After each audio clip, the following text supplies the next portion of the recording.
And we are live. Oh, thank you.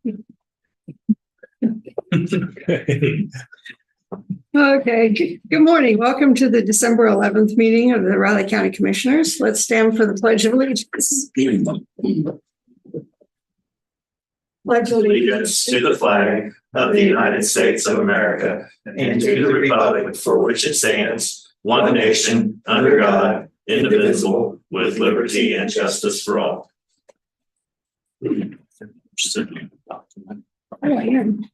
Oh. Didn't hurt. At least the staples was the right way. Yeah. I saw that before I sat down. Got it. Okay. Okay, is there any public comment this morning? Yes, Clancy. Commissioners, I know how disappointed you must be, but I don't need the executive session at 10:15. I'd like to ask the board to take that off the agenda. If you insist. I make a motion to remove the executive session that was listed on the agenda at 10:15 a.m. Second. So moved and seconded to remove the executive session at 10:15 on our agenda this morning. All in favor? Aye. Aye. Thank you, Commissioner. Okay, seeing no other comment, I will we'll go to commissioner comments. Commissioner McKinley. Well, last week was the Kansas Association of Counties Conference in Wichita, and a number of workshops, but mention a few. I'll get going for an hour discussing everything. There was discussions on the LAVTR several times, so it seems to be a lot of momentum to get this restarted. The main roadblock is leadership in the House and Senate. So the opening, there's enough members that are coming along that would overcome that. Had a workshop on maximizing federal grants, went over a lot of information that we're going to try to use for some projects. And then Jay Hall gave a great presentation on how the legislative process works in Topeka. Learned a lot about the whole process, was discouraged by how few legislatures it takes to block things. Keynote speaker on Tuesday was Dan Mears, who works as the KC Wolf, as the Chiefs mascot. Going in, I wasn't expecting much. I thought, why is that guy here? But I was wrong. He's a dynamic speaker, had a good message and great stories. It was really entertaining, and like I said, a good message too. Thursday, we got back, and Thursday evening went to the local professional engineers legislator night. It was out of Midwest Green Car Collection. Quite a few new cars out there since the last time I'd been there. The speaker was their representative that works in Topeka on keeping track of legislation that affects engineers. And then also the local legislators were there, spoke on what they're going to be working on this year. And there were basketball games and basketball excitement this week, but I won't go into that. That's all I got. Okay, Commissioner Ford. Yeah, well, after last Monday's meeting and before KAC, there was quite a bit going on. I met with the chair of the Riley County Law Board and the CALEA accreditation assessor, Karen Ashley, to discuss the re-accreditation process for RCPD.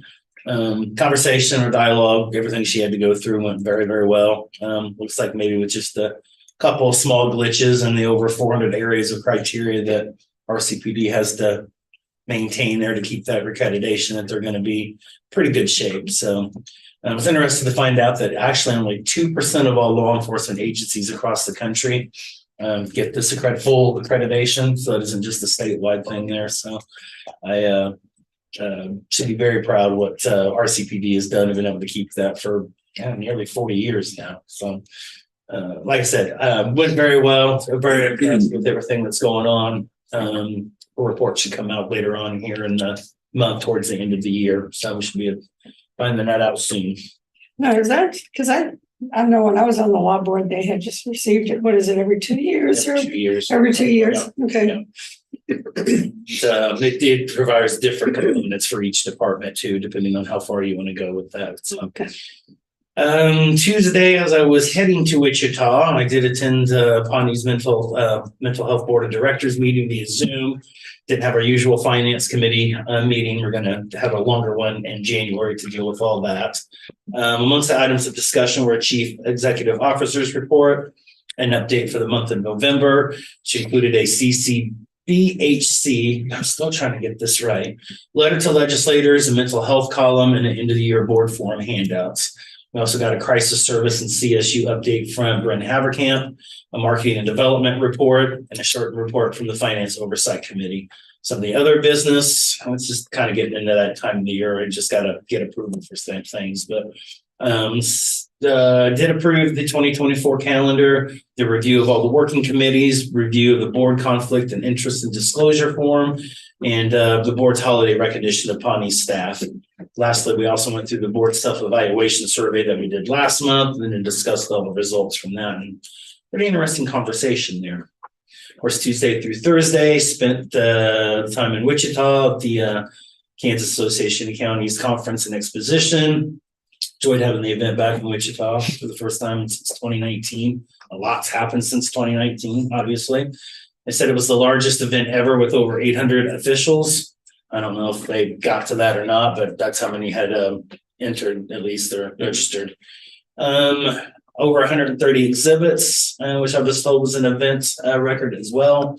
Wrote all the breakout sessions I attended on Wednesday, including the one on the ups and downs of social media, memes, that sort of thing. I think there's video from it. It turned out to be rather interesting. I got to reread something I read here back in the summer. A post that was made by Wabunsee County Sheriff's Department. The Wabunsee County Sheriff was there, and he mentioned that a certain Riley County Commissioner had read that in one of the meetings and then asked if I would read it again. So that was pretty cool. Yeah, I enjoyed the keynote speaker too. I thought a lot of his information was accurate, but very realistic. I mean, it is what it is, and the staffing issues, particularly on the public side, are just a challenge. Our urban county discussion breakout session that we had was interesting. Once again, a lot of the same dialogue, including the LABTR. Discussed a couple other things, including challenges that we're having with EMS and other public medical services. Got some interesting information there.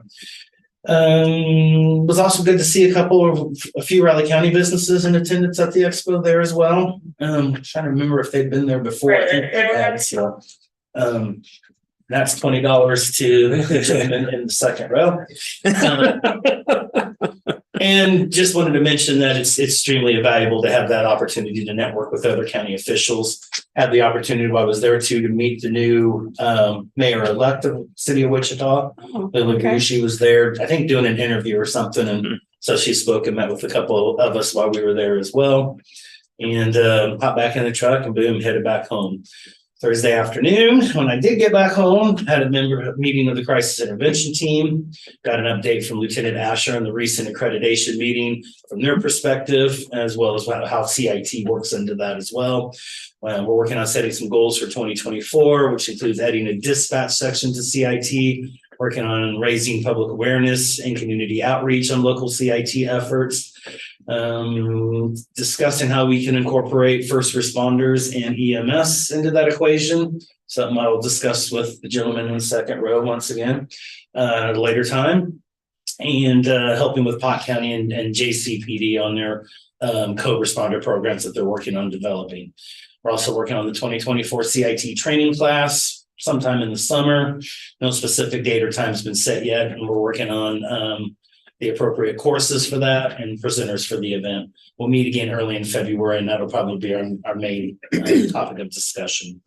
Thursday night, I too attended the Tri-Valley, I need to learn how to spell, Tri-Valley chapter of the Kansas Society of Professional Engineers. That's another one of those long ones. I just say KSPE.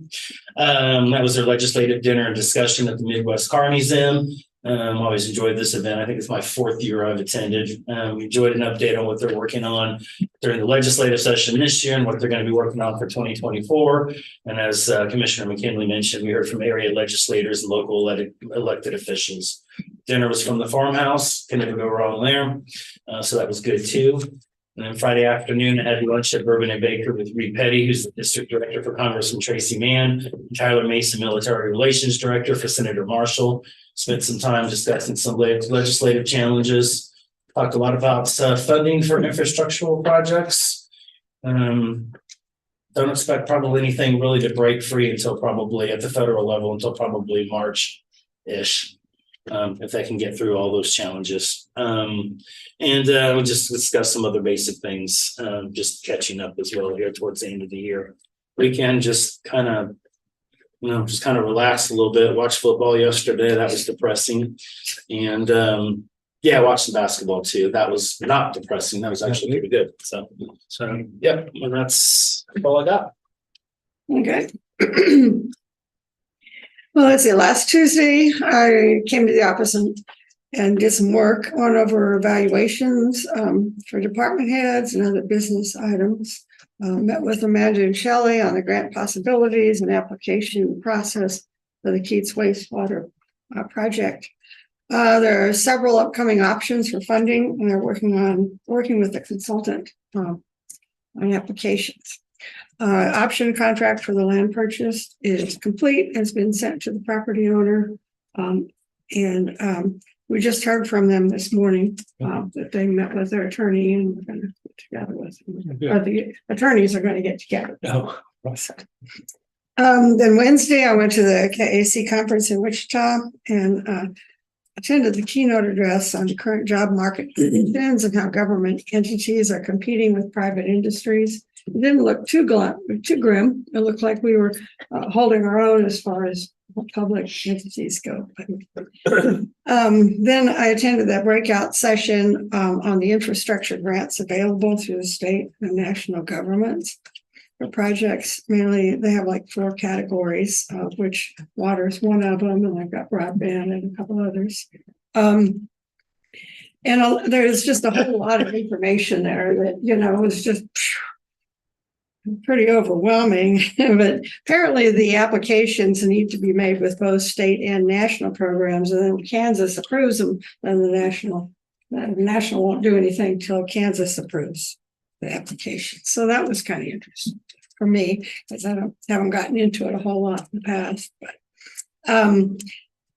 Kansas is divided into regions, and there are consultants for each region. And ours is Wood O'Brien, who we've been working with. And apparently the state monies are compensating these consultants for us, which is good to know. Then after going through the exhibition hall, I headed home. Had several stops to make in Wichita, and then got home later that evening. Long trip. Thursday, I spent some time catching up on issues and worked in the office again to review today's meeting documents and department head evaluations. More of them come in. I also spent time discussing the Keats project with one of Governor Kelly's water advisors in Topeka, or her main water advisor. And he was checking into the application process and was real helpful with information. The community members in Keats have had 2 or 3 community meetings lately, and they have some representatives from KDHE meeting with them this week on Wednesday to discuss the project, which apparently, Representative Bloom set that up with KDHE. So that'll be interesting. So Friday, I had a meeting with my orthopedic surgeon. I also had my annual eye checkup. Both of them are pretty good. So this weekend did some cleaning, Christmas shopping, and played in the bell choir Sunday morning. Busy week. That's all I have. Ready for business, commissioners? Yeah. Need a motion to approve purchase authorization for installation and replacement of 60 kW emergency generator at Power Fall from Economy Electric Inc., sole source provider, $40,126 with funds that come from CIP.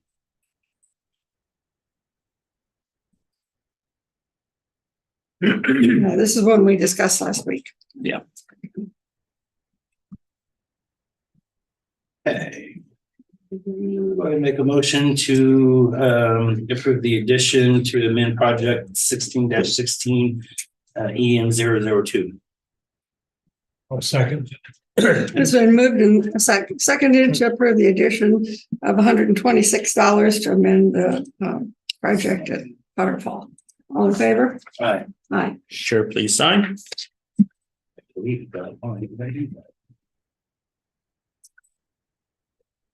It's me. Yep, just you. It's got number 2 chair. Hmm, Says number 2 chair and chair. That's for number 2 We and got 3 3 amendments. chairs. 2 and 3 Oh, okay. amendments if needed. Oh, okay. Next, commissioners need approval for the purchase authorization for that same piece of equipment.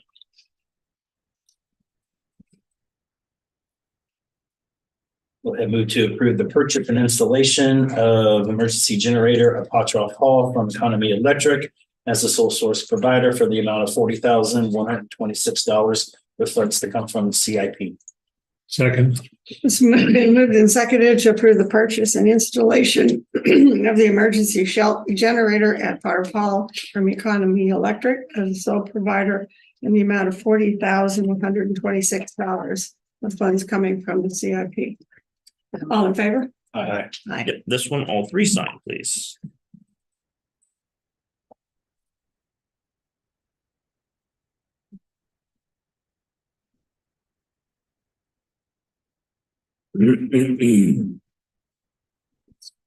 What was it? Mm-hmm, it was.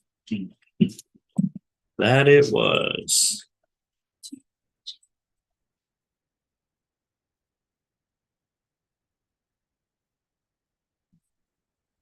Once, I do it. All right.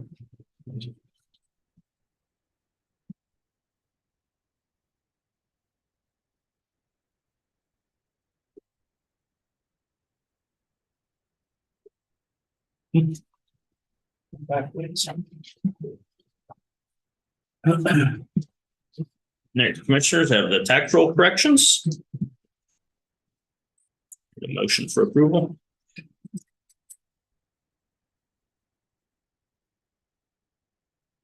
Any questions?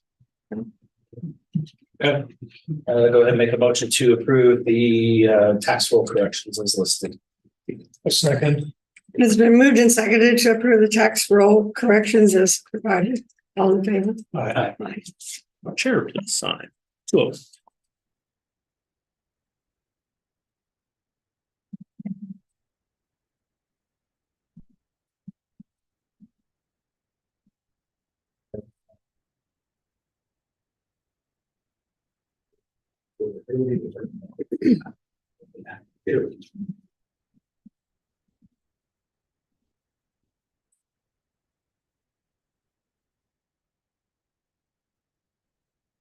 Oh, just the chair. Oh, Just the chair. Yeah, good.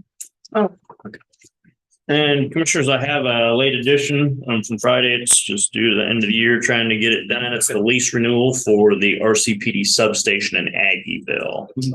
Terms of the agreement are $11,400 annually, $950 per month. It's with GJL Real Estate.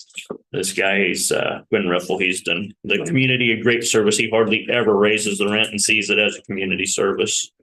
so it hasn't gone up at all. So if I can get a motion on that. It has, I can give you a little bit of back. Yeah, go ahead. The amount, Mhm. I always double check it and just out of due diligence, but again, Mr. Riffle's done a really good job in the way he's treated the county on this. The rate stayed the same at $875 a month for 4 years, 4 calendar years in a row between 1919 and including beginning in 2019 through 2022. Pretty expensive for 1919. Needed to stay that way for 100 years. You're getting really poorly treated back then. But Yeah. back in the 21st century, 1919 through and inclusive of 2022, it stayed at $875. And then there was a $25 increase in 2023. And then this is another, it goes up to $950 from $900. So really not much to kick about, if anything. And he does view it as a community service. You're getting what appears to be below market rent, to put it mildly.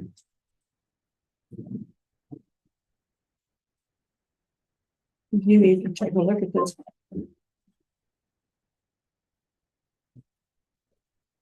We have a motion. Yeah, I need a motion. Yeah, Yeah. wouldn't, okay. That's why I thought maybe you needed to look at this. No, I'm good. Yeah, that's something that we need, so. it is what it Sure. is. I'll make a motion to approve the lease as listed for the Aggieville RCPD substation. Second. So moved and seconded to approve the lease for the Raleigh County Police Department in Aggieville. All in favor? Aye. That'll be on the next agenda for the law board just to review. So you'll see it again.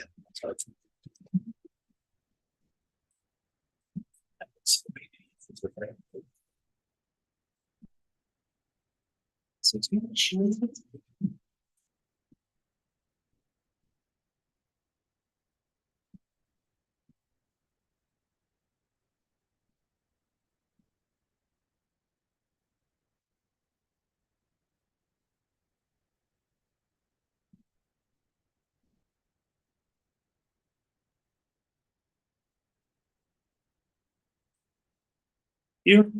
Commissioners, good morning, Manhattan. It's Thursday, December 21st, 7:15. Presenter is Dick Carter with the Carter Group. For that meeting, would all of you like to attend? Catherine? Yeah. Clancy? Not from here. Okay. Sounds good. Any changes to the minutes, commissioners? Didn't see nothing. They jumped at me. Okay. You have anything? No. No. it's- Oh, okay. So the 21st, is that what you said? Yes, sir. Okay. Yes, sir. 7:15 a.m. By the way, I make a motion to approve the minutes as written from the December 4th meeting of the Raleigh County Commission. Second. So moved and seconded to approve the minutes from the December 4th meeting as written. All in favor? Aye. How the tentative agendas look, commissioners? I think on the 18th, I'd gotten an email from Wyatt Thompson at the city that they're gonna have to reschedule that meeting. Okay. They're not, that group isn't meeting this month and I don't know, we've got quite a bit of turnover going over in those departments currently in there too, so They'll get a hold of us. yeah, Okay. if he hasn't already. Okay. Sounds good. Any items for next week's press conference, commissioners? Okay. If not, I'm up at 9 o'clock. 8 o'clock past. What year? Yeah. 1919. Lot was going on then. Busy. Pandemic, a baseball scandal, kind of puts 2019 in a comparative state. How long did that Spanish flu, the pandemic last? How many years was that? About two. I don't know. It's a good They question. never able to really pinpoint where it started, so that's part of the problem with it. Yeah, they did. It's right next door. Yeah. It's funny how it got called the Spanish flu and not the. Well, because you always blame somebody else. Actually, For any good pandemic. no, actually, I called it the Spanish flu because Spain was the first one that actually started putting numbers and data out, so they got stuck with it. Yeah. Yeah.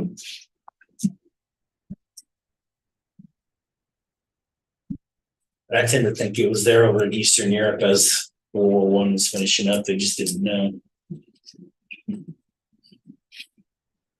It's on the ship coming back.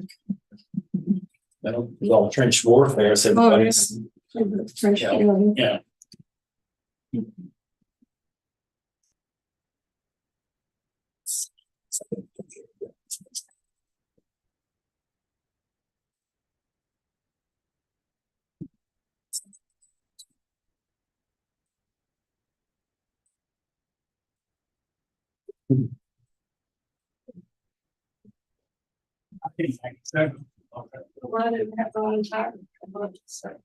Well, yeah, well, they have to start it up before they can get started. They can leave it all paper, dial.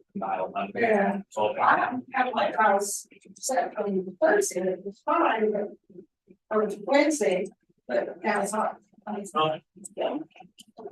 Really? I have to turn my electric ones.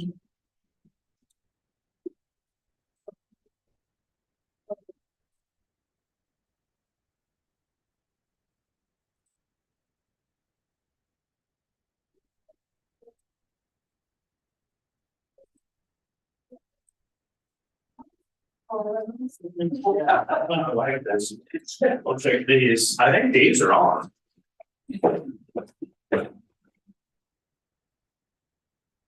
Yeah, it's nice and comfortable in here. That means Catherine's cold. No, they're not on either, Catherine. I thought they were. Oh, send them a note. Check on them. Here, Erie County had a rare disease in their rabbit fever. Yeah. Not common in the US. I know a guy that actually had it like in the 60s and 70s. Got it from a rabbit, put him in the hospital, about killed him, but he said after his hospital stay, his hair turned white. It's that bad of a disease. It's Is real that just rare. they're killing and eating one too early before it first freeze? And Yeah, with rabbits, you're not supposed to. no, yeah. But I mean, the exception could happen because obviously that cat had it and it's already been past the first freeze. So their contact and everyone's been in contact with it.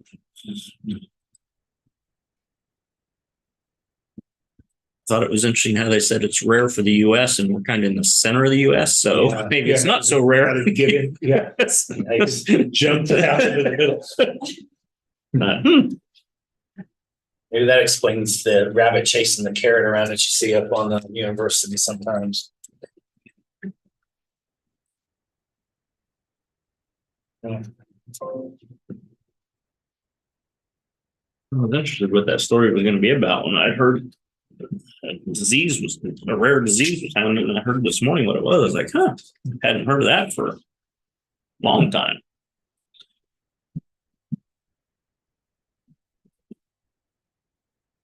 That old guy, he still lives up in Oldsburg. The guy told me he had gotten it.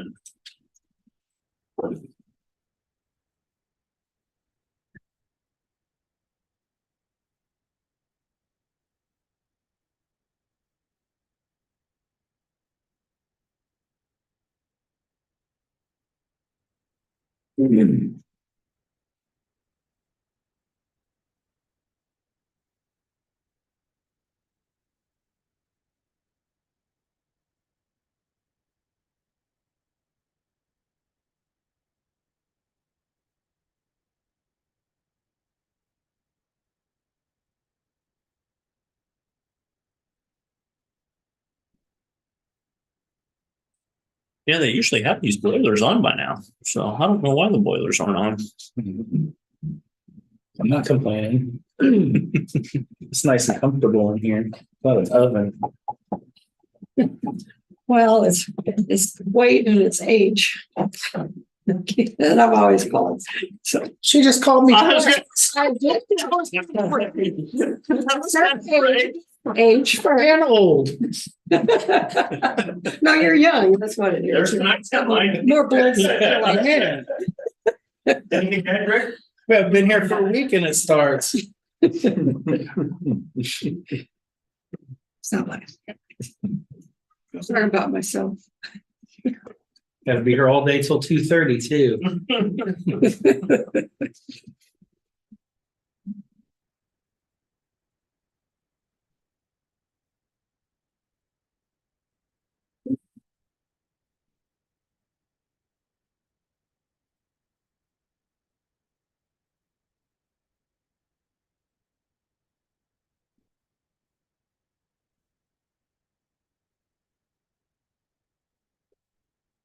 Commissioners? Yes.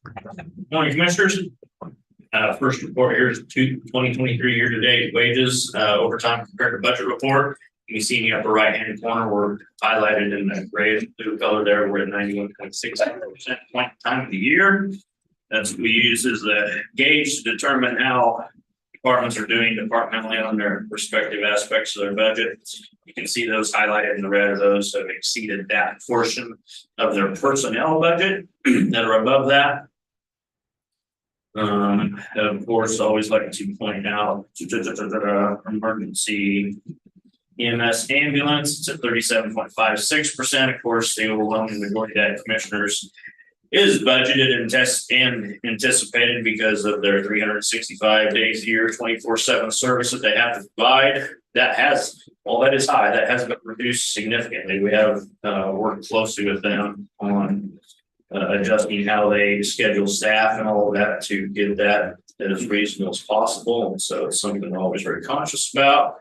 Other departments, knock on wood, are pretty good so far. Haven't had a whole lot of snow removal and ice removal going on. We just had one storm, so we'll see how that goes. That can change in a hurry, though, due to Mother Nature.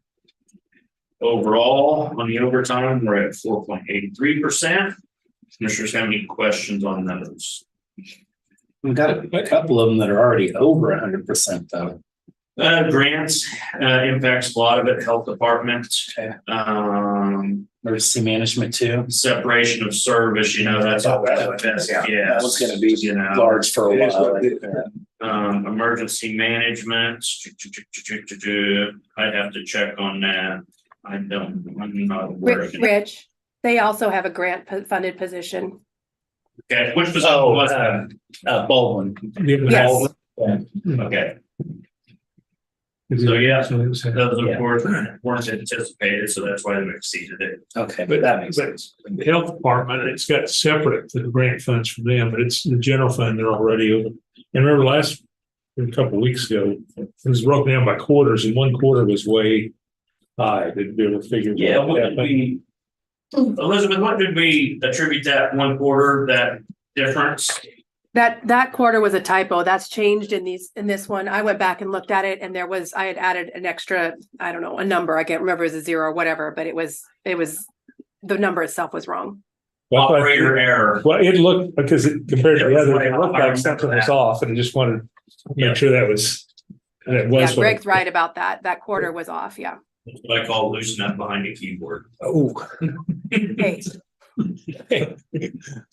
Moving on. Yeah, we all do that. We all do that. Any questions on that report, commissioners? Next report's a little more detailed breakdown of those salaries, regular salaries, seasonal and overtime.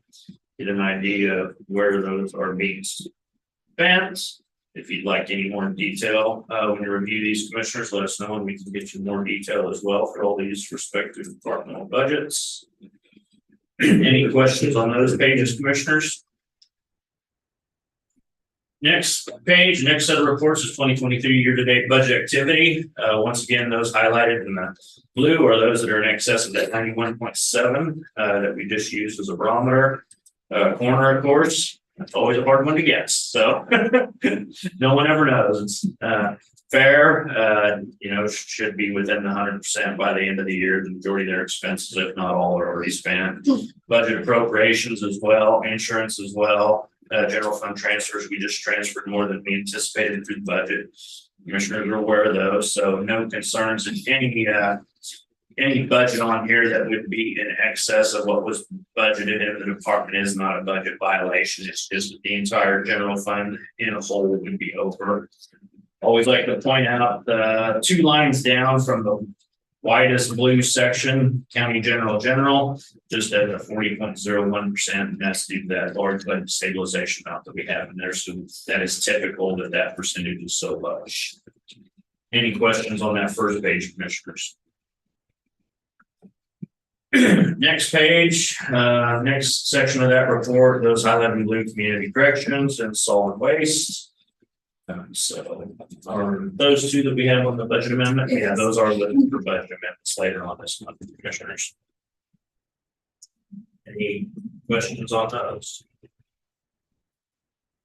Next section are all enterprise funds. Those funds do not collect any ad valorem taxes, and just from users fees and or property owners, taxpayers within those districts. They're all doing good at this point in time. Any questions there, commissioners? And the next report shows the difference between November of 2022 and November of 23, and also year to date, 2022 through 2023. A report developed decades ago, Commissioner, just to give commissioners a snapshot comparatively, although not always apples to apples from one year to the next per department. That way, if you go through there and have any questions, we can get you some more detailed information. Any questions on this report, commissioners? Here's a little more detailed breakout of the county general, the one that I showed you on that page back there at 40.01%. As I said, it's attributed to that 4 million in budget stabilization.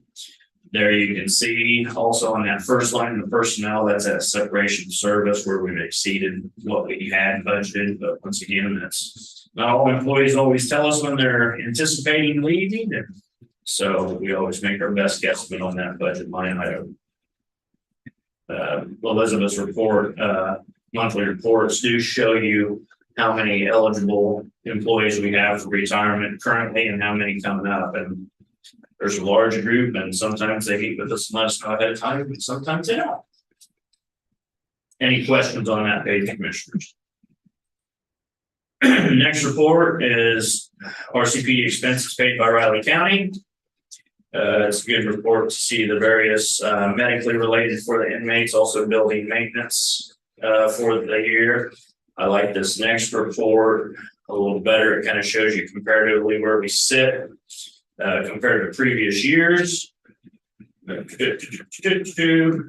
got a error on this report I see now.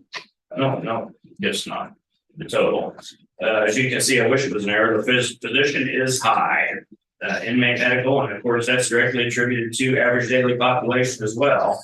A lot of them have to deal with psychotropic drugs, and those drugs are very expensive. As commissioners know, I have to remind them, Riley County pays 100% of inmate medical and building maintenance. You can see building maintenance about halfway down on this report is also high. So that's just the cost of doing business. We're also 100% responsible for all their facilities and maintenance as well. Of course, the budget appropriation is the largest amount on there. That's what we're statutorily obligated to. Any questions on that report, commissioners? Next report's the offsite inmate medical expenses paid by Advanced Correctional Healthcare. So they're the contractor we use for inmate medical care in the facility. It's been a great addition to assist RCPD when we implemented that years ago. You can see where we're at, the pool balance. We are in the red on that, of course. Once again, that's attributed to such a large ADP, average daily population, at 112 right now. I'm getting questions about what we're going to be doing with that moving forward. Yeah, we're working on it. We're working on it.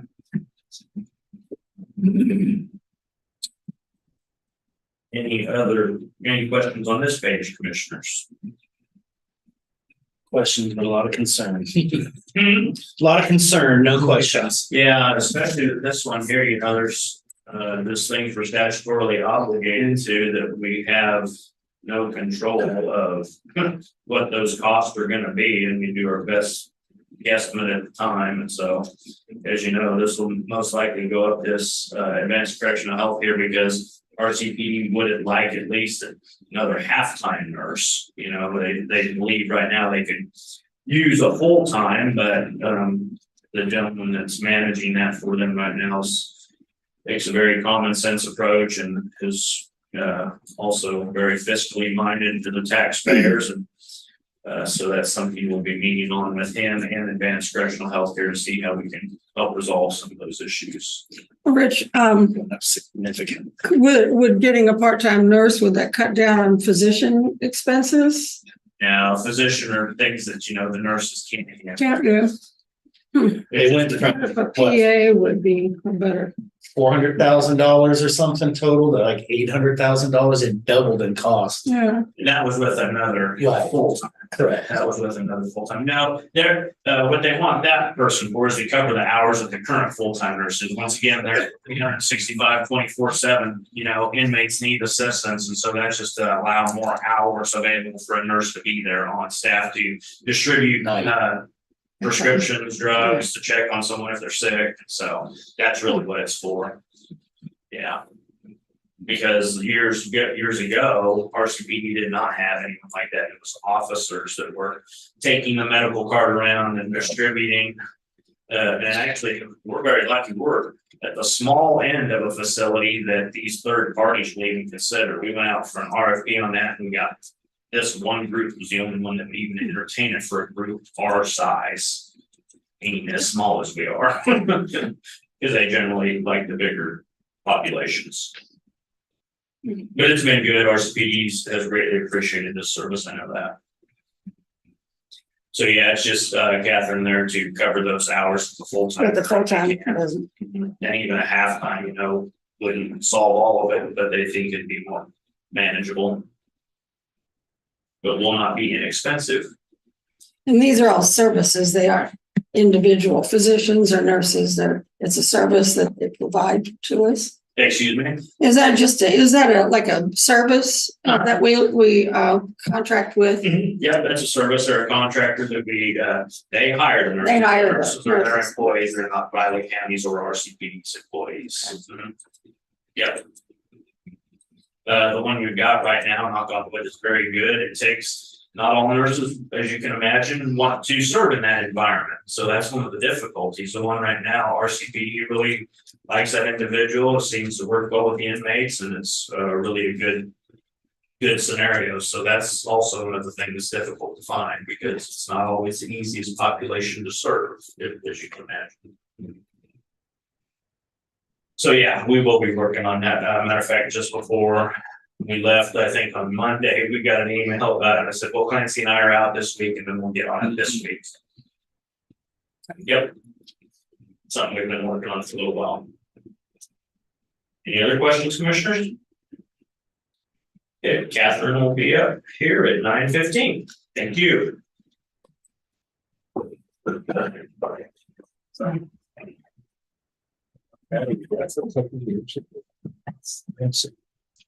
Oh, really? She enjoyed it.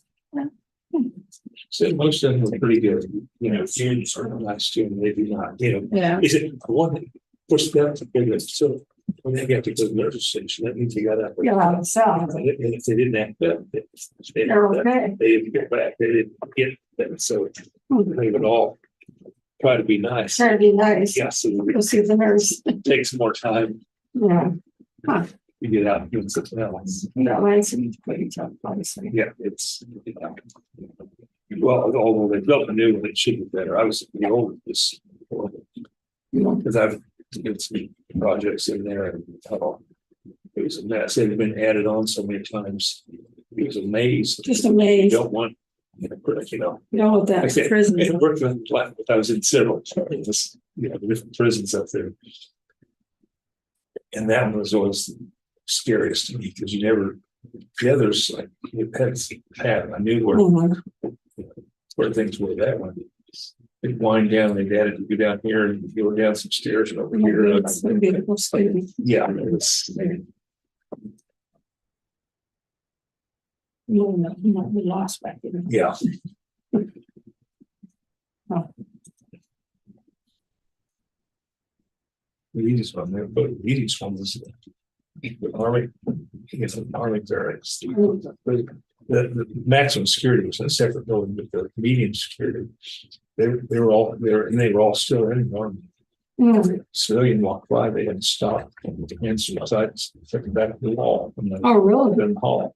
Oh. But they had the maximum, and we had to get everyone there. We had some pretty strong numbers in there. I live in prison, but not, well, visiting, but. Yes. No. How's Catherine doing? A maximum. Well, thank you. Good. How are you? Good. Good weekend? Yes, they always go by much too quickly, That they do. but it was good. I would agree. When you were talking about and I did find that the entry on the health department thing. I couldn't find it last night. And then as you were talking about, oh, there it was. I saw where it. But David, that's what, when I'm reading my minutes, I'm going, who spelled that?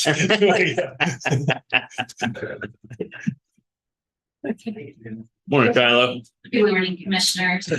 Catherine Hensler, Director of the Museum. Coming to you with our monthly staff report. I will note that I made an error in the very first line. I say we're looking at the month of December, where we're actually looking at the month of November. We certainly can't report December's attendance before December's over. So sorry about that, but let me make a quick correction. Visitation and tours in the month of November. There were 167 visitors at the museum, 34 at the Goodnoe House, 17 at the Wolf House Museum, and then of course the Pioneer Ball Cabin is closed for the season. That will reopen sometime in April. Regular volunteer hours for the month totaled 73 for general, and that was generated between 14 volunteers. Our Historical Society Board of Directors contributed an estimated 78.5 hours. And then we currently have 3 community service workers at the museum that are helping out cleanup at the museum, the Goodnoe House, and the Wolf House Museum. And in November, they expired 28 and a quarter hours. And that brought our total of volunteer hours to 179 and 3/4 for the month of November, which is great. We're very pleased with that. I'll go quickly through education and outreach. Mainly, I just know the various event programs that we offered in November. The one I want to note is we have the return of our now 2nd annual Historic Sunset Cemetery Tour. We had 102 attendees that day, and 17 staff and volunteers assisted. And that program generated $510 in donations, which again, it's excellent. That's the first time we have charged for a walking tour.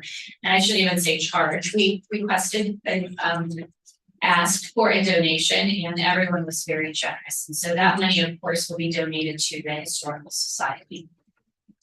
November 6th through 8th, the staff, full-time staff, curatorial staff, and myself attended the Kansas Museums Association conference. And I should have noted in here that we were also able to bring one of our museum assistants through scholarship. So while that money wasn't budgeted for, we did do some creative thinking and reached out to KMA, and they offered Heather Bigwood a full scholarship to attend that conference with us. So we're very pleased, and we came home with a lot of great ideas.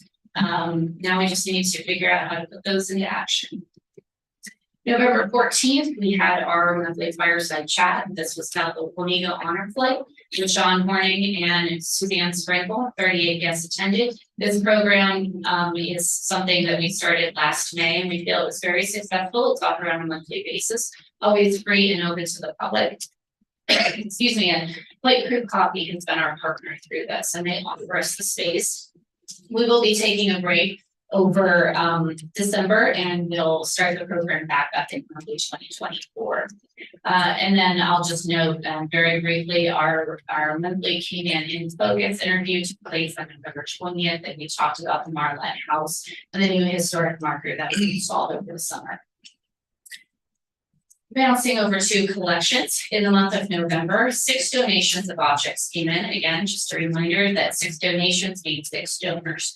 Out of those 6 donations, 86 individual items were recorded.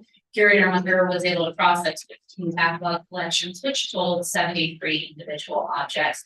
Altogether, between the new objects, the backlog objects, and things that are considered found in collection, a total of 90 individual items were selected for accession in November, and they were added to the permanent collection.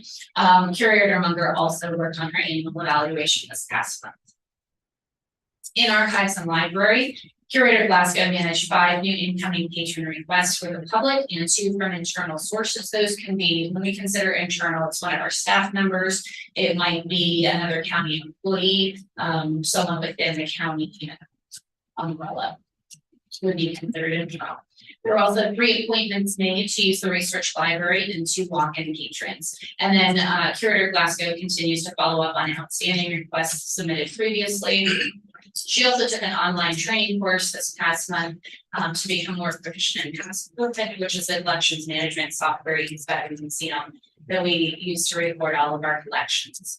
And then she also worked on her review. Concerning building and grounds, I'm very happy to note that there is nothing of concern. So far at this time, everything's working great. And again, we always have to give a shout out to Public Works and the Parks team for keeping us looking nice, welcoming, and well here. Special projects, myself and Curator Highsmith met with the Director of Geary County Historical Society to plan a collaborative workshop in the spring of 2024. This would be focusing on a 3-part series headstone preservation workshop. Our target dates are March, April, and May. However, we will have more information once we set those dates. An expert from the Dickinson County Historical Society would be instructing those sessions. So more to come. We'll keep you posted. But we're very excited to be able to offer something like that. It is not something that's been done in Riley County or Geary County, and we're looking forward to this as a partnership between the 2 organizations as well. In reference to the Riley County Historical Society, which is our nonprofit arm, they held their annual meeting on Thursday, November 9th. There were 68 people in attendance.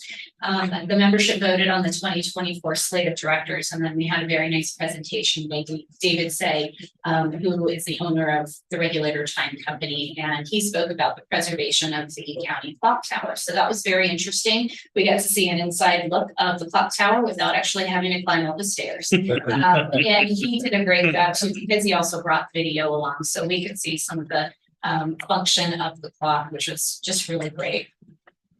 Excuse me, election results will be announced after the board's December 13th board meeting this week. So that will go out publicly, and then we will notify all of the candidates that they'll be joining our board. The Historical Society is also running a sale in their gift shop for the month of December. Excuse me, all non-consignment items are 50% off, and the aim of that is to clear the old inventory, which is very outdated, and to be able to open way to add inventory for a nice new fresh look in 2024. Lastly, the Historical Society will be presenting their 2024 operating budget proposal to the board this week at their December meeting. They are planning a slight increase, but that will also add in the considerations of additional preservation and maintenance projects on their historic properties. They're also considering an increased funding going towards educational programs at the museum. Those are programs that the county museum staff operate. So it's a huge advantage to our staff to have that additional funding through the nonprofit arm. We are looking at some new events this year. I won't go too far in detail because none of them have been set. We have to wait to see what kind of funding will be available, but we do want to incorporate at least 1 or 2 new public events for the community. And then also an increase would be professional development opportunities for both the museum staff and the Historical Society board members. They are also considering enhanced security systems at some of their properties. And then as previously noted in my last report, they are also looking to hire a third-party contractor to oversee board re-education and the development of their own strategic and long-range plan, which they have not had for quite some years. So those will be included in their 2024 budget proposal, which will take effect on January 1st. They run things a little bit different than the county system. So real quickly, upcoming events this coming Sunday, December 7th, we will be having the holiday open house at the Wolf House Museum. This, of course, is still tentatively based. We have 2 major construction projects going on over there. One is the roofing replacement, and then we're doing some repair. So we do know that the roofers are coming to lay or put on the roof for the studio. We do still think we're going to be able to have the open house, but that may be a last minute decision. We can only have it, of course, if it is a safe environment. That is free and open to the public.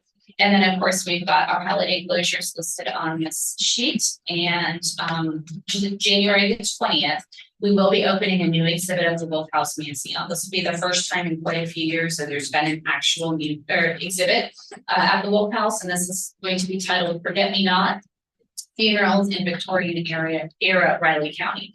This exhibit will remain until the spring of 2024, and it is free and open to the public.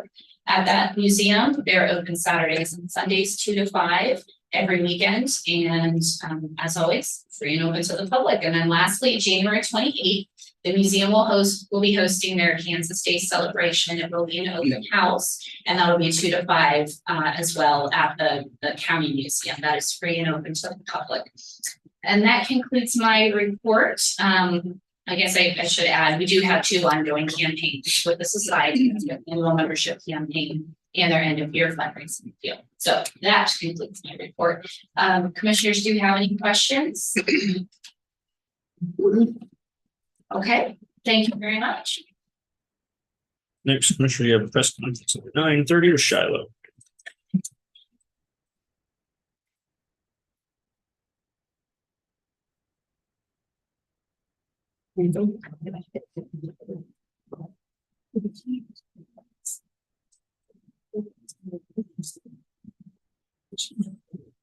Without check, bring it today. It's they might throw my desk. That's big. I delivered mine today. Put it in the Dropbox. That's it. It's not, oh, I'll just bring it with me. Went ahead and wrote that check. Still sitting right there, nice and safe. You're gaining more interest on it that way.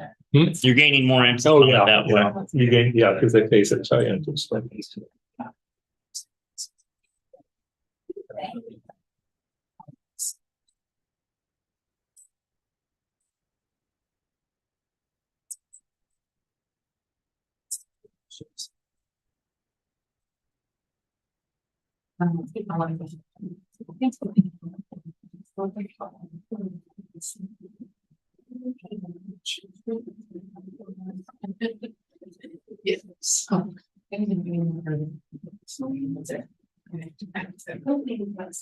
Oh, they just threw.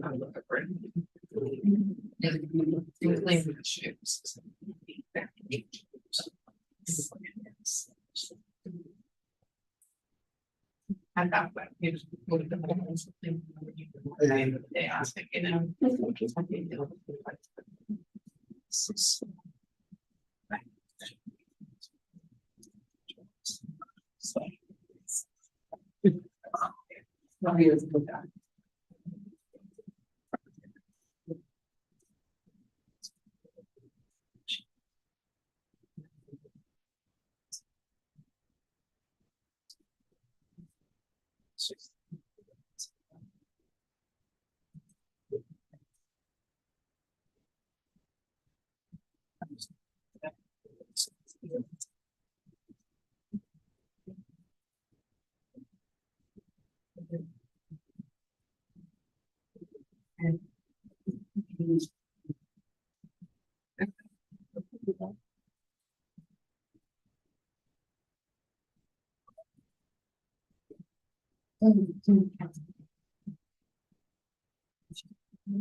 You know, what's this part of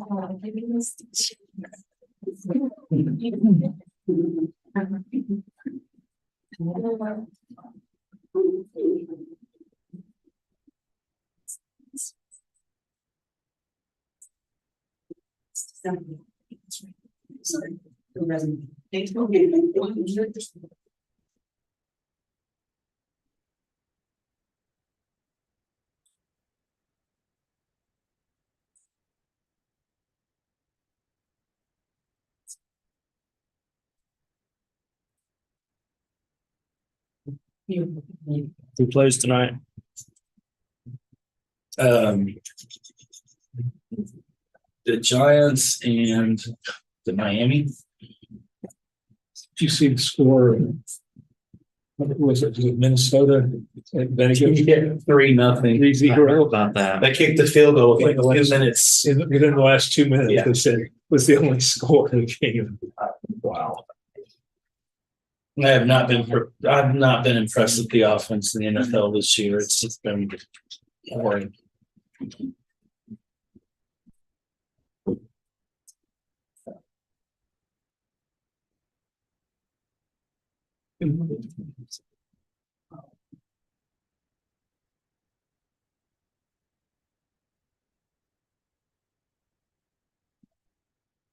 Good morning, Commissioner Shiloh Hager, Riley County Treasurer. Wanted to just come on this morning and do my annual update to the public. First half 2023 taxes are due next Wednesday, December 20th. Citizens have the option of paying their taxes in halves. First half due December 20th, second half due by May 10th. Personal property, intangible, watercraft, 1620 trucks, and oil. If they are not paid by the December 20th deadline, they become due in full with interest accruing daily. And on those types of transactions, once again, if they are not paid, no motor vehicle transactions can be processed until those tax types are paid. We have several options to pay your taxes. The first is always you can mail in a check. Checks must be postmarked by December 20th and can be mailed to 110 Courthouse Plaza. The second option is if you want to come after hours, we do have a drop box on the front of the building that payments can be dropped off. And then we will also have a box in the lobby starting on December 14th that people can just drop them off in the lobby. The one thing I really want to emphasize right now is that we do have a new online credit card processor to a new vendor. This vendor accepts credit and debit cards, and you can also pay by PayPal, or they also have an option available, which is PayPal credit, which you can PayPal then pays your first half taxes, and then it's an arrangement with PayPal that you spread those payments out over a 6-month period. So that might help some people that just sometimes feel the crunch this time of year. There is a 2.5% convenience fee added for all credit and debit card transactions, and there's a minimum of $2.95. Your e-checks, we also have that option. It's a $1.50 convenience fee, and that's on your all of your tax statements added together, where our prior processor, it was $2 per parcel. So if you have a lot of credit card or a lot of tax statements, that is a very reasonable option considering the price of a stamp these years right now is continues to go up. Finally, this new vendor also has offered a IVR, which is over the phone, and that phone number, if you would like to pay your tax statements by phone, is 785-377-5385. You must have your tax statements kind of in front of you because they're going to ask you for information from your tax statement.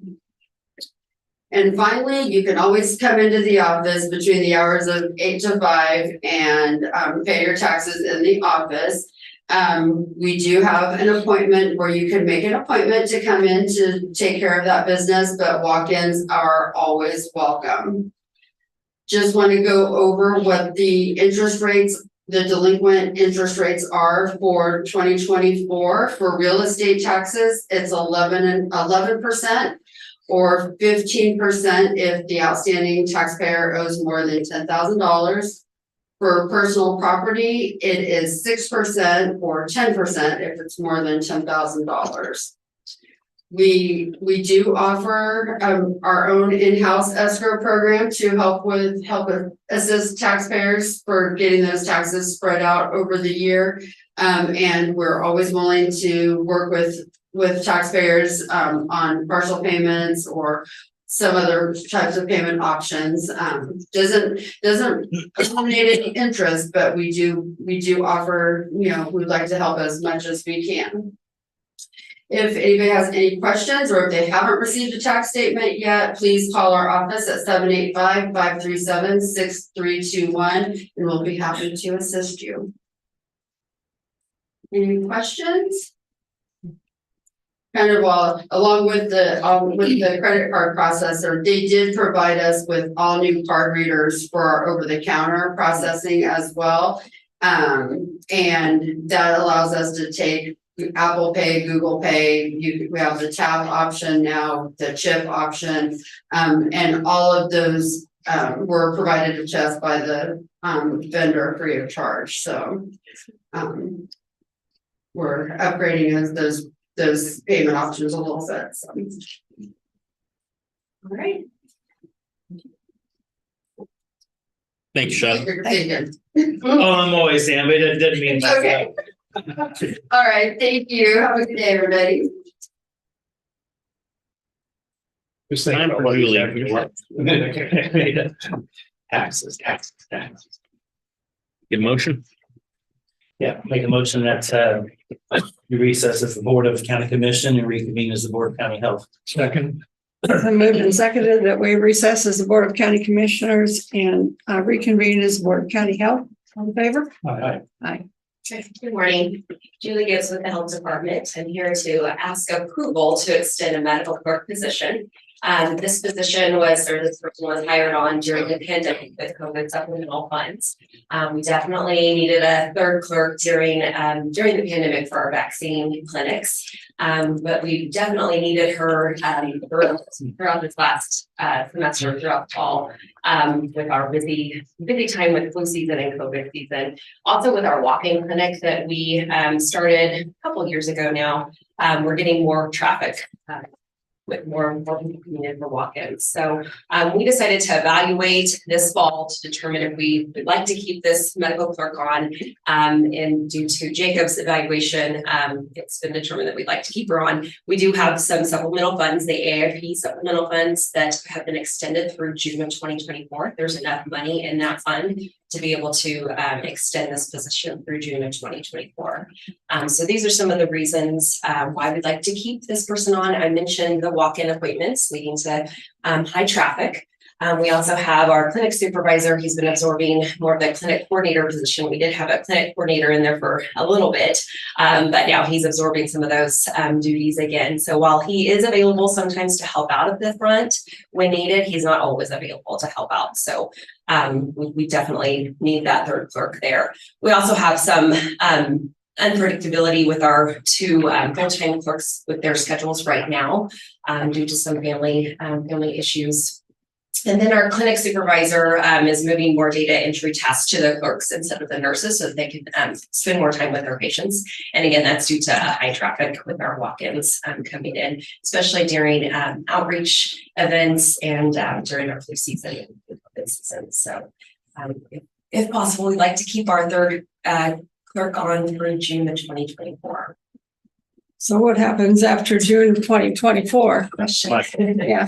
We're going to look for grant funds in the meantime to try to keep that person on. Basically, if we don't have the funds, we won't be able to keep that person on. You don't have that in your budget? No. We didn't think we would need that third medical clerk, but it's been determined that we actually do need that clerk.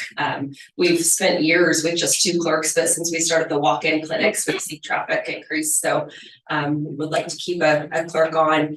But again, we'll have to see what grant funds we can find in the meantime. Otherwise, we won't be able to keep that person on. And you did have the coordinator position for 2 budget cycles. Yeah. And then Jacob decided to dissolve that position and take on some of those things, but you already had the clerk in place at that point. Yes. Sure. So that was a budgeted position.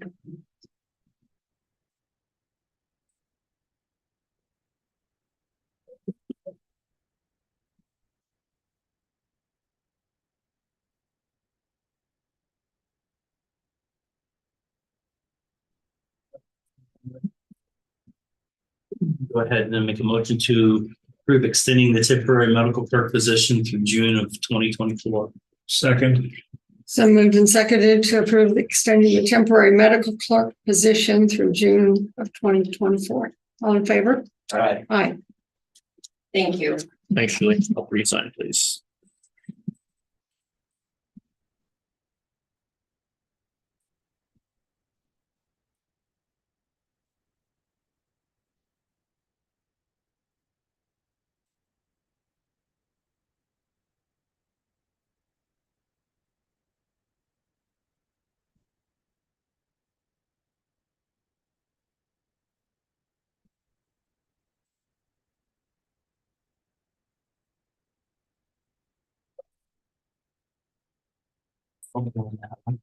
That's the one you canceled, isn't it?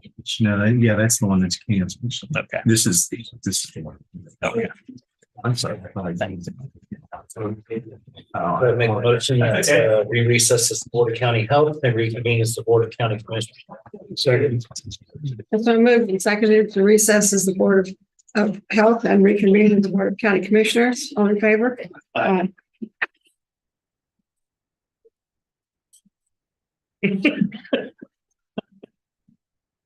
I'll go grab the picture for later. This is.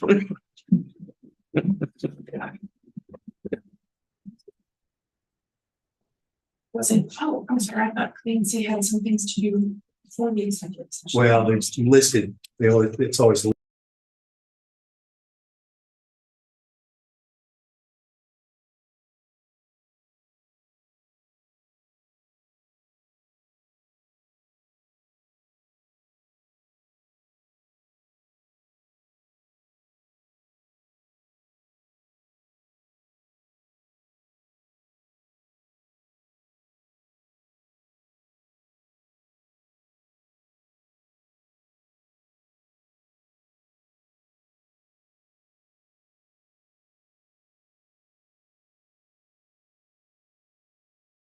Oh, I'm sorry. Yes. And we'll probably be returning at 9:50. 9:50. Okay, I'll go ahead and move it to County Commission, including Chairwoman Pokey, Vice Chairman Ford, and Commissioner McKinley recess into executive session on potential litigation for the purpose of consultation with Nancy Holman, County Counselor, and Shelley Woodard, Deputy County Counselor, attorneys for the commission, which would be deemed privileged in the attorney-client relationship, an exception to the Kansas Open Meetings Act. The open meeting to resume in the County Commission chamber at 9:50 a.m. Anna Burson, Riley County Appraiser, will be present during a portion of the executive session to provide factual information. Second.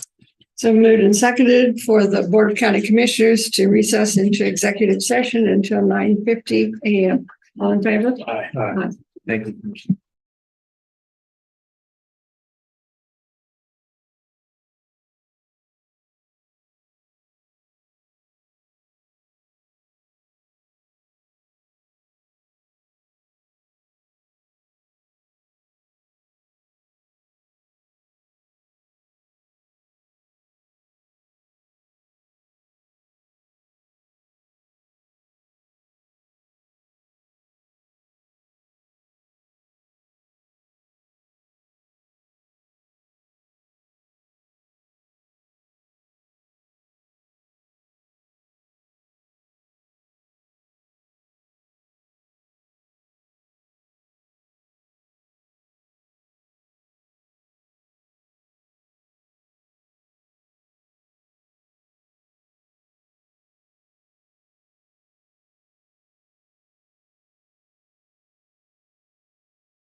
We are live.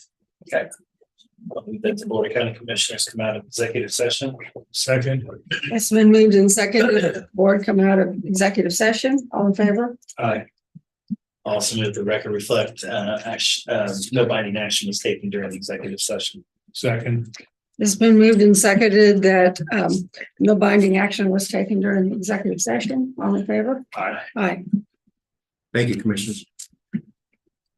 For the rest of my time, I'm going to cede to. Oh, yeah, good. You got it. There, let's get it. You got it. Thank you. Good morning, Commissioners. As you know, we've been working diligently and continue to do so on the Keats sewer project. And we've always been working on trying to identify additional fund sources.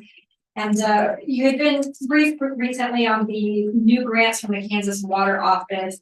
And we got some clarification since that time that we can actually submit more than one application for the same project. So we were focusing on the Manhattan connection, but we can actually submit both for the Manhattan connection and for the lagoons to give us two chances at getting some form of grant from the Kansas Water Office.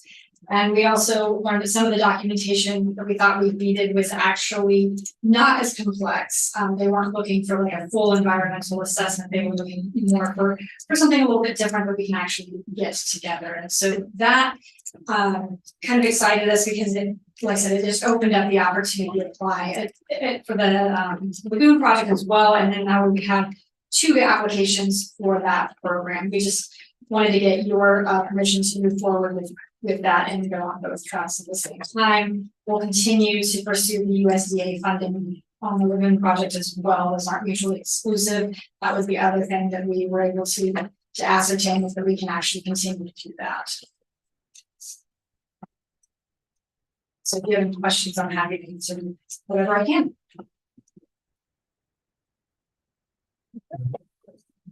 I'm good. Keep our options open. Yeah. Mhm. That's what we're trying to do, and Rich's office has been fantastic in helping try to locate these grants, and so we were really appreciative. That Brittany has been really involved with and Rich and finding as many opportunities as we can to try to get funding for this project.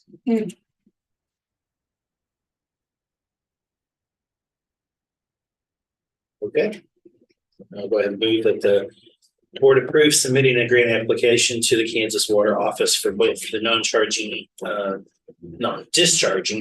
lagoon and for the connection to the city of Manhattan sewer for the Keats sewer project.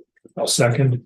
It's been moved and seconded that the board approves submitting grant applications to the Kansas Water Office for both the non-discharging lagoon and for the connection to the city of Manhattan sewer for the Keats sewer project. All in favor? Nice. Okay. Good, thank you. Next, Commissioners, you have John Ellerman at 10. How's John? Good.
I was impressed with the men's win, given all the distraction. Yeah. You know, that's what I really thought would hurt them. And so I really predicted they'd lose it because of that, but they did well. Yeah, they played well.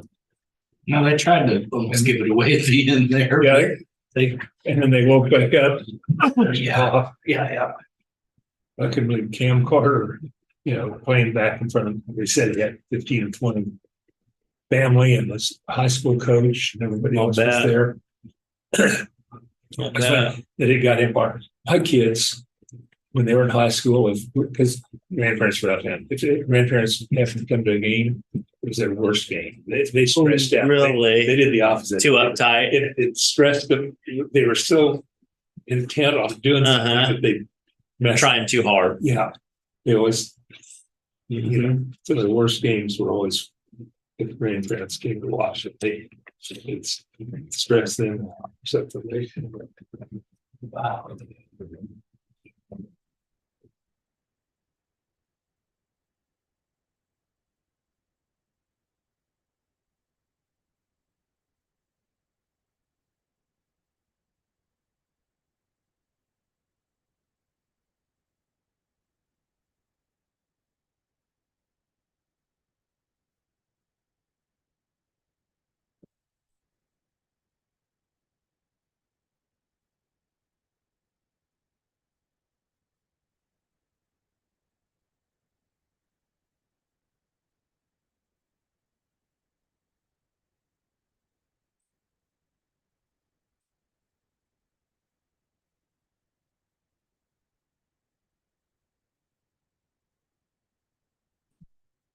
I'm gonna watch my great nephew wrestle up at the high school on Thursday. He's a good little wrestler.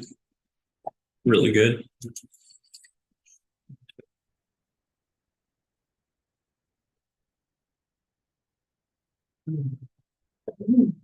Bless you.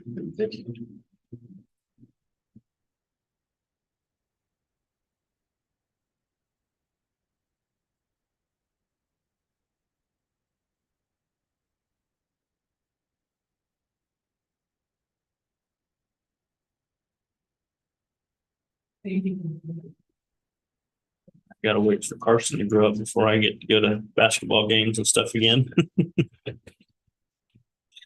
Got the babysitter over lunch on Friday because my daughter had a dentist appointment, so.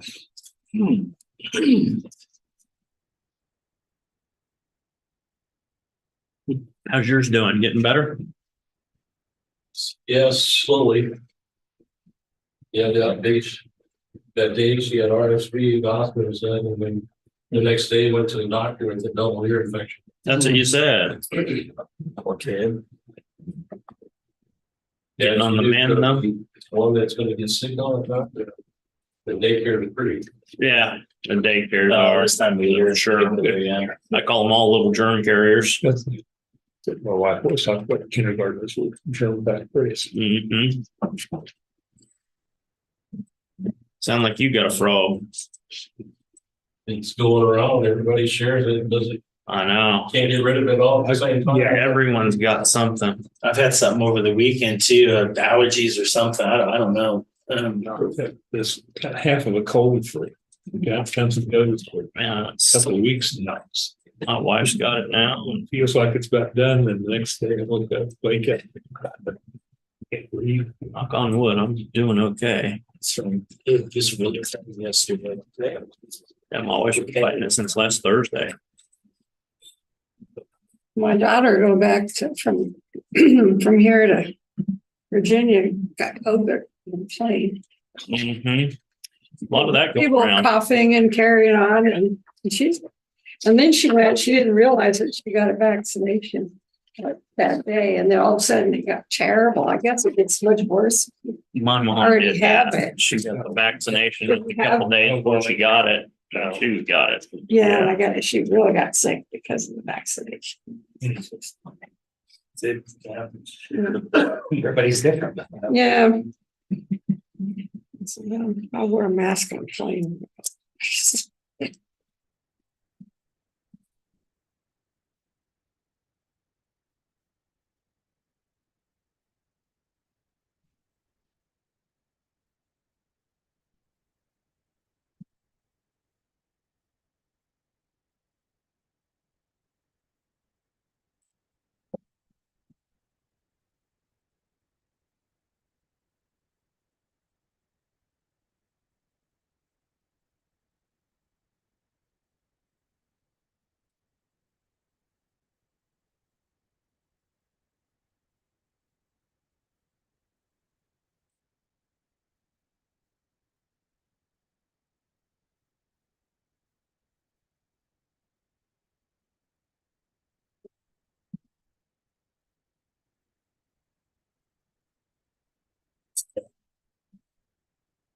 Hey, Commissioners.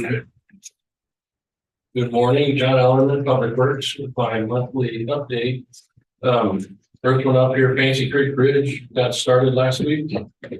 Not sure where we're at yet, but yeah, they got started. Just looking on Parallel Road, we're looking for a bid date. Flat Rock and Union Road, they're doing some final cleanup and seeding, and hopefully we'll have those two opened up this week. And then that's 2 more restructures off our list. Last week or so, the parks crew attended the Turfgrass Conference that was here in town. They had all the whole crew went to that. Finished staining leaves and the woodwork that were on the keep shelter. Still working on picking up leaves. We're looking at the 412 contract or through the Sourcewell thing. There's a couple guys that still need to work on their CDLs. Did some snow removal and of course valuation last month or so. The last few weeks. Operation is still the same. Spent a couple of days cleaning up snow. Hauled in rock that's supposed to be rock. And surface the flat rock and Union Bridges. Made and installed a sign for the North County Internet station.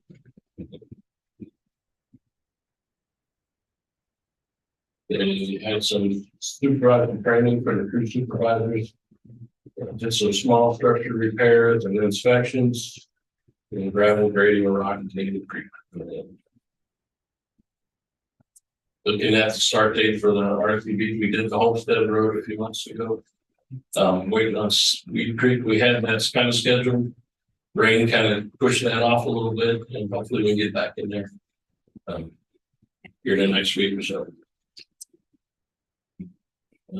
Probably next week, this week, be working in the down here in the election room.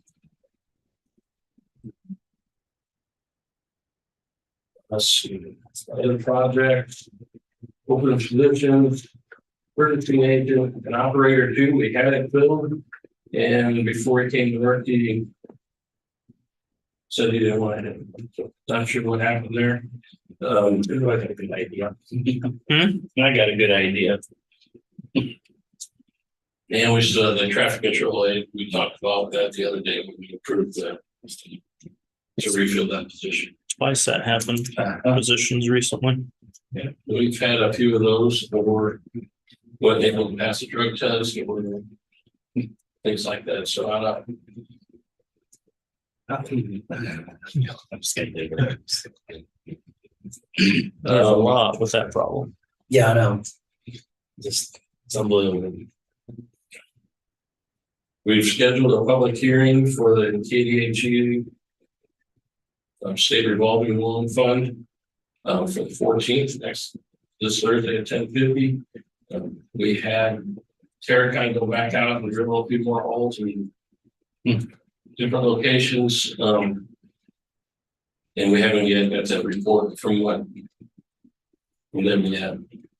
Hopefully we'll get that and we can make a decision on how and what we're going to do with that. It almost has to go there. We'll just, if it's got good soil, we might be hauling in a bunch of soil to make it work. At Forest Station, David probably a better job at doing that.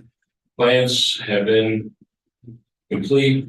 BHS is going out for bids from subs, and we submitted a legal description for a public improvement district for rezoning of this area. What we did is submitted one for the area where the health department, FCRC, all the way down through Pawnee Mental Health. Those are all county properties. We did it, and so that'll help future projects move a little bit faster if and when we ever decide to do something there. I hope that's what they said, but That's what we hope. And we had pretty much, it didn't take long to get legal. And we got that, they got turned in this morning to the city. We could start that process. We did permits and stuff like that too. Like the selection room work will begin downstairs here this week. The door is in. Once the door is installed, we can put the hardware on and then begin to really the destruction inside. First, that door has to be secured before we can do much on the inside. We've received design schematics and stuff for the fourth floor. I think we're looking at an agreement for the next stage of design of that room. I've seen some of that emails from my process last week for that. Yeah, into and too deep. Tentatively scheduled the township meeting for March 6th. Of course, we were at KAC and I plan on handling this next week. I shared with you the concept or the alternate that they, the rural water district came up with, where they think it would work, based on our conversation last week. We'll go, I have a big preference over either one. If we move it to the one to the south, definitely it costs still a little bit more. And I like to make a big push on getting rid of the wind towers before the water tower comes up. Yeah. I don't know if that's going to happen or it can happen. But I like to at least kind of maybe move that line and start trying to do something there. Might be easier to do some of that without a water tower in the way. Yeah. And I don't know how quick we're going to be wanting to do this with water towers.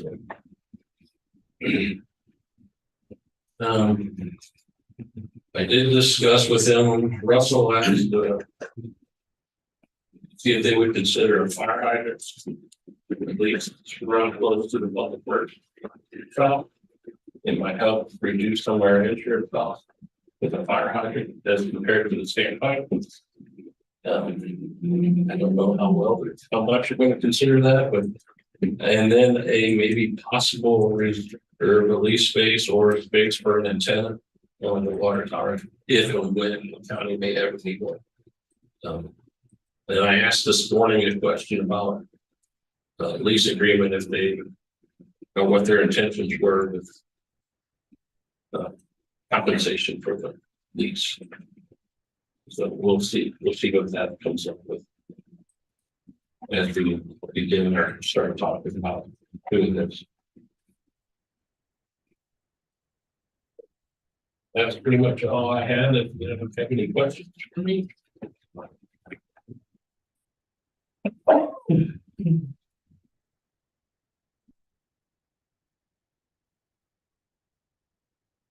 So they need the two spots, one for the 300,000 gallon water tank and then the spot for the tower.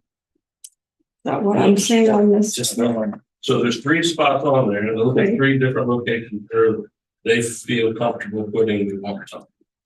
So just need one of those 3.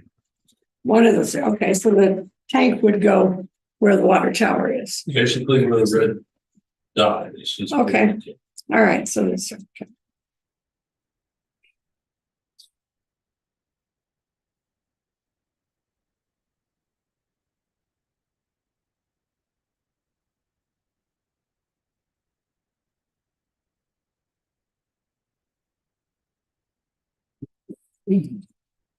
Yes. That's your question. The boilers aren't on. At least these aren't working. Commissioner Folke was asking about when the boiler was going to get turned on.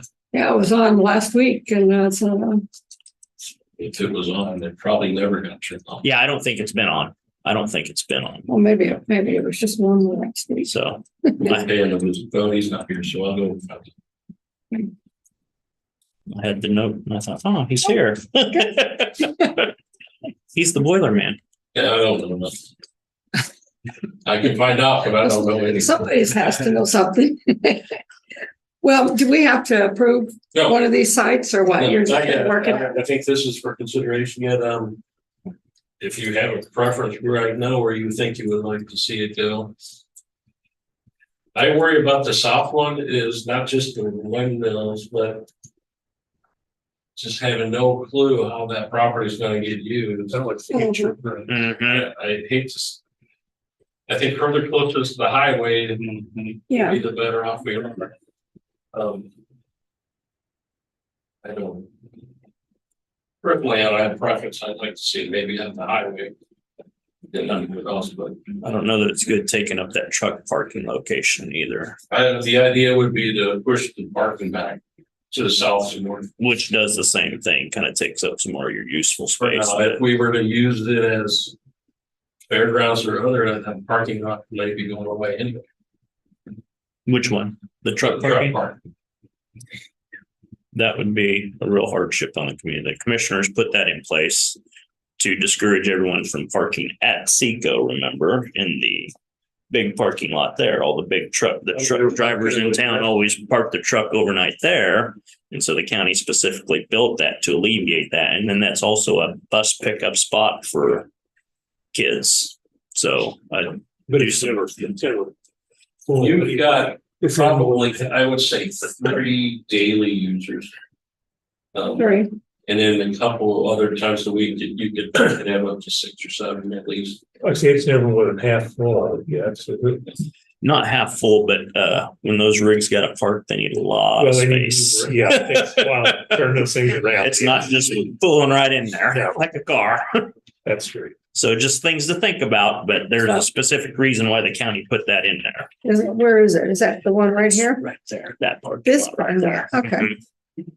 That's for truck parking, and that's where kids are picked up for school on the school bus a lot. Oh, somebody keeps the bus there. One of the school buses there a lot too. They store it there instead of their house. During holidays, there can be several trucks there. That's when they take time off too, like everyone. But it was put there as an asset to the community to relieve stress inside town of trucks parking at Seco and in neighborhoods when truckers are not on the road. That was a huge issue. See, Riley did that too. He put designated a spot. That was a huge issue at one time. Well, if we need to maintain that, then we probably need to look seriously at option 2 then, right? I'll take option 2. Yeah, I mean. What happens to the trucks? See, in this picture, it is pretty full, but. Yeah. This one on the one online.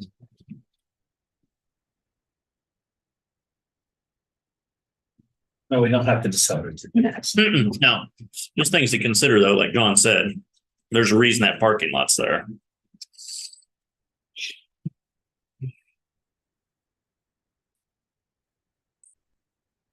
Okay.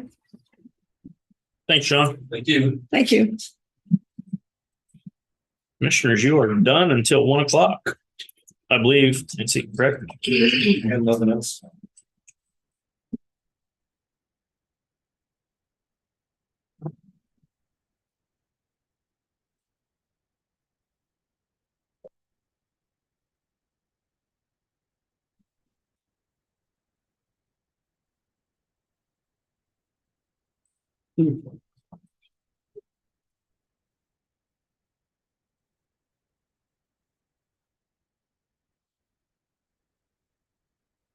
Oh, that's the other big question, John.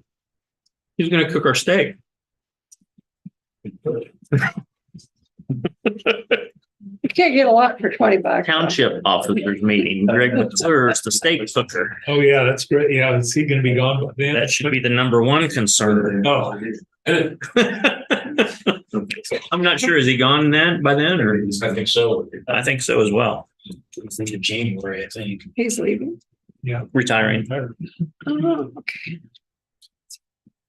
Yeah, back down to just one, Greg Mack. That was 3 of us. Before Henry and Kim, and the emails got jugged. Yeah, they did. Yeah, standing by Greg when they announced it at the annual meeting, he goes, that wasn't supposed to. Yeah, that's I what he wanted told to go me out too. quietly. Say anything, Gary. I said, yeah, that's how I want to go out too. I don't know if it'll happen. Just Probably not gonna work for you fade either. away. I don't know.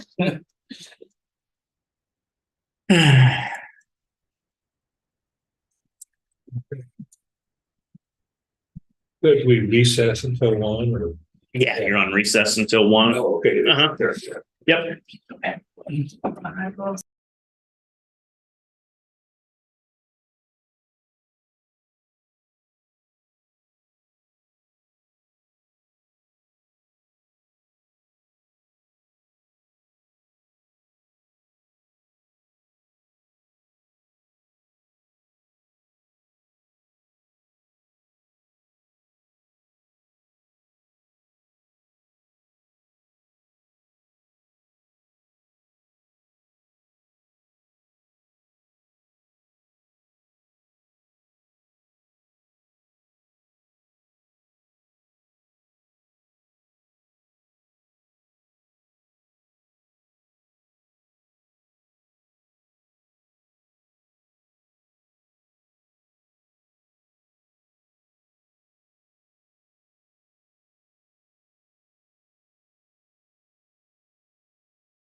Actually, I did see, We are we were looking at live, tickets. Yeah. commissioners.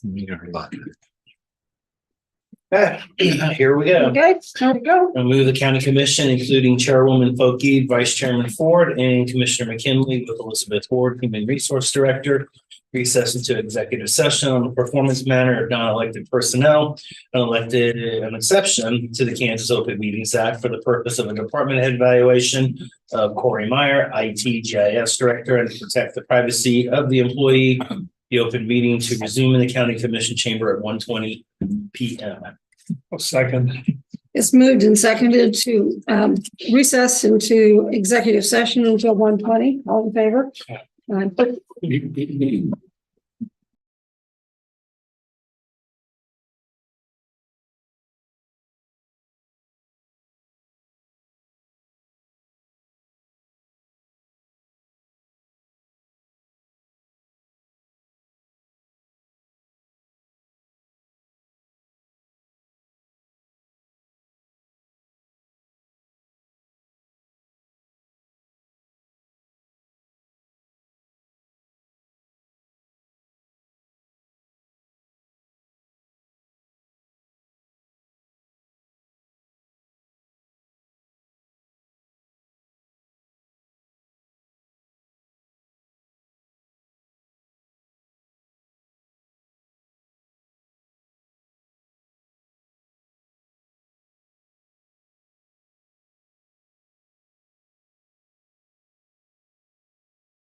Back on. Okay. I'm gonna move that the Board of County Commissioners come out of executive session. Second. Moved and seconded that the board come out of executive session. All in favor? I'll also move that the record reflect no binding action was taken during the executive sessions. Second. So moved and seconded that no binding action was taken during the executive session. All in favor? Aye. Aye. I'll move that the county commission, including Chairwoman Polk, Vice Chairman Ford, and Commissioner McKinley, with Elizabeth Ward, Human Resource Director, recess into executive session on a performance matter of non-elected personnel, an exception to the Kansas Open Meetings Act for the purpose of a department head evaluation of Julie Gibbs, Health Department Director, and to protect the privacy of the employee. The open meeting to resume in the county commission chamber at 1:40 p.m. I'll second. So moved and seconded that the Board of Riley County Commissioners recess into executive session until 1:40 p.m. All in favor? Aye.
think you got all mine. So End of the week probably for me. And back live, commissioners. I'll move the Board of County Commissioners come out of executive session. Second. It's moved and seconded that the Board of Raleigh County Commissioners come out of executive session. All in favor? Aye. I also move the record reflect no binding action was taken during the executive session. Second. It's been moved and seconded that no binding action was taken during the executive session. All in favor? All right. Aye. We'll go ahead and move to the county commission, including Chairwoman Cokie, Vice Chairman Ford, and Commissioner McKinley. With Elizabeth Ward, Human Resource Director, recessed into executive session on a performance matter of non-elected personnel, an exception to the Kansas Open Meetings Act for the purpose of a department head evaluation of Clancy Holman, Counselor, Director of Administrative Services, and to protect the privacy of the employees, the open meeting to resume in the county commission chamber at 2 p.m. Second. So moved and seconded that the Board of Raleigh County Commissioners recess into executive session until, what was it, 2:20? What was it? 2 o'clock. Okay. All in favor? Time.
Oh, okay. And you're not. Sorry. I'll go ahead and move the Board of County Commissioners to have executive session. Second. It's been moved and seconded that the board come out of executive session. All in favor? That the record reflect no binding action is taken during the executive session. Second. So moved and seconded that the record shall reflect that there's no binding action taken during the executive session. All in favor? Aye. Aye. And the last time. I'll move the county commission, including Chairwoman BOCC, Vice Chairman Ford, and Commissioner McKinley with Elizabeth Ward, Human Resource Director, recess into executive session on a performance matter of non-elected personnel, an exception to the Kansas Open Meetings Act for the purpose of a department head evaluation of Shelley Williams, Community Corrections Director, and to protect the privacy of the employee. The open meeting to resume in the county commission chamber at 2:20 p.m. Second. It's been moved and seconded that the Board of Riley County Commissioners recess into executive session until 2:20 p.m. All in favor? Aye. Aye.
Okay.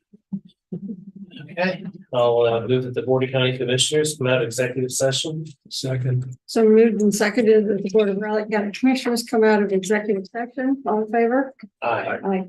We'll also move that the record reflect no binding action was taken during the executive session. Second. So moved and seconded that no binding action was taken during executive session. All in favor? Aye. Aye.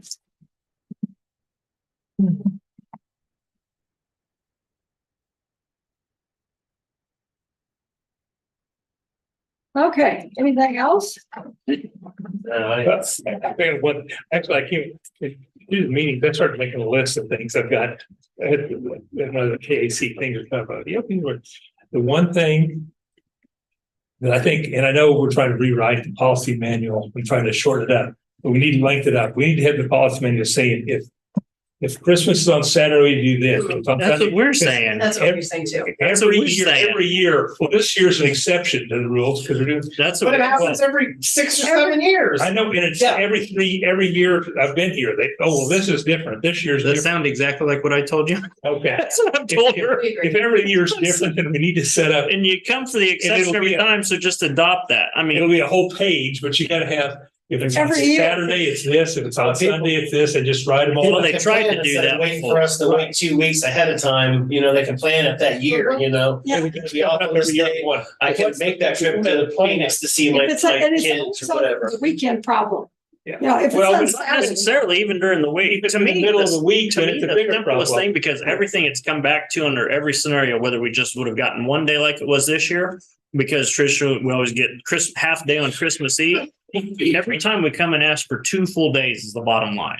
Make it 2 full days is all for Christmas, the I same don't as know what Thanksgiving. exactly it is, And but that's we need- one sentence. We need to write it all out, so it's. Well, I think you could do that, but I also want to just be clear, you're not gonna get an extra holiday if it lands on a weekend, right? Like 2 full days. Right. Well, whatever, Some- I don't like to say, except, and I don't want to. Every I know. time what we end up with is what Well, I'm but saying, no, 2 is days. two work days Yeah, off. So you just kinda make do. it Yeah. 2 If days it's on a off. Saturday, you're gonna want the Friday off. Well, 2 days, period, but not an extra day. So for Right. example, like if it's on a Friday, then we get, I don't know, Thursday, Friday Friday, and but Monday. if it's on a Saturday, we don't get an extra Tuesday then too. Right. Cause there's a lot of that written in, Yeah. like we can renegotiate the holiday. No, I mean, just 2 days, just 2 Right. work days. 2 days and it's done. That's what I've told her, exact same Okay, thing. well, that was just something that. Yeah. Well, that would be better than waiting till the week before. It's, oh, yeah, you have an extra. Well, and day then off. everyone can make those plans. In advance. Yes, we They agree. know what it is, but it's, right now, it's every year's an exception. Well, then really, that didn't work. I'm It feels that way on our end too, like every year, we're like, oh, here's this Here we thing. got it again. Here we have. Yep, Just Figure it out now and Yeah, agreed to get it over with. yes, sir. all second, third and fourth that. Okay. Don't wait till this time next year to do that. No. Let's get it done. We're working on them now. We're That's working on fine them now, now, and they're getting closer and closer to the end. Okay. Not that specific one, the whole policy is, Yeah, I know, yeah. and I- yeah, that's part of It's it usually now. good, the whole policy, but I think, and I said, it's gotta be short, but if it takes 2 pages, I don't want to hear about Let's Christmas. just go again. with the holiday. We're trying to make it one sentence, but it's gonna be up to you guys to go along with it. Well, I every think year that's about fair. September, I'm going, okay, what are we gonna do for the holidays? Then we wait till the week Mhm. before. And it's just, And you're not alone. I think everybody's kind of thinking, okay, Kind what of is it that gonna way. be and what can we plan on? So, yeah, I think we can get there. yeah, All right. good suggestion. Anything else? Oh, I had a whole list, but I'm not gonna go into it. One at a time. Yeah. Nothing major, but just little things I was thinking of. Okay, anything else? You ready to adjourn? I think so. We'll go ahead and make a motion to adjourn the December 11th meeting of the Riley County Commission. So second. It's been moved and seconded to adjourn the December 11th meeting of the Raleigh County Commissioners. All in favor? Aye. Aye.